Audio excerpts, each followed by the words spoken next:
હવે ત્યારે ડીઝલ ને પેટ્રોલના ભાવ આજે પણ વધ્યા છે, તો તમને શું લાગે છે કે આ ઊંટગાડી ને બળદગાડી છે ને જમાના પાછા આવશે?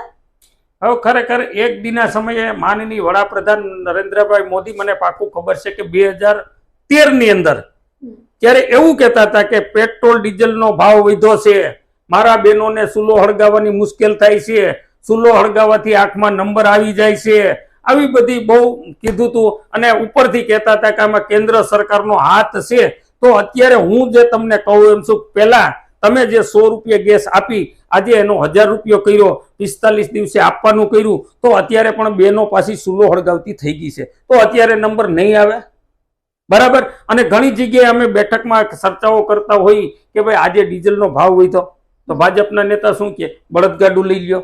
એમ કહે છે. આપણે એમ કહીએ પેટ્રોલનો ભાવ વધ્યો તો કે સાયકલ લઈ લ્યો.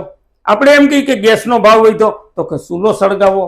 અરે ભાઈ, વિશ્વની મોટી પાર્ટી, શિસ્તબદ્ધ પાર્ટી, વિશ્વગુરુની વાત કરતી હોય, 21મી સદીની વાત કરતી હોય અને મોંઘવારી મૂકીને 15મી સદીની અંદર ધકેલવા માંગતા હોવ, એવું મને લાગે છે કે પાછો ચૂલો હળગાવો, પાછી સાયકલ લ્યો, પાછા બળદગાડા લ્યો, અથવા તો હાલીને જાઓ, તમારે જે કરવું એ કરો, પાછા 15મી સદીમાં પ્રજા ધકેલાય એવું મને લાગી રહ્યું છે મેડમ.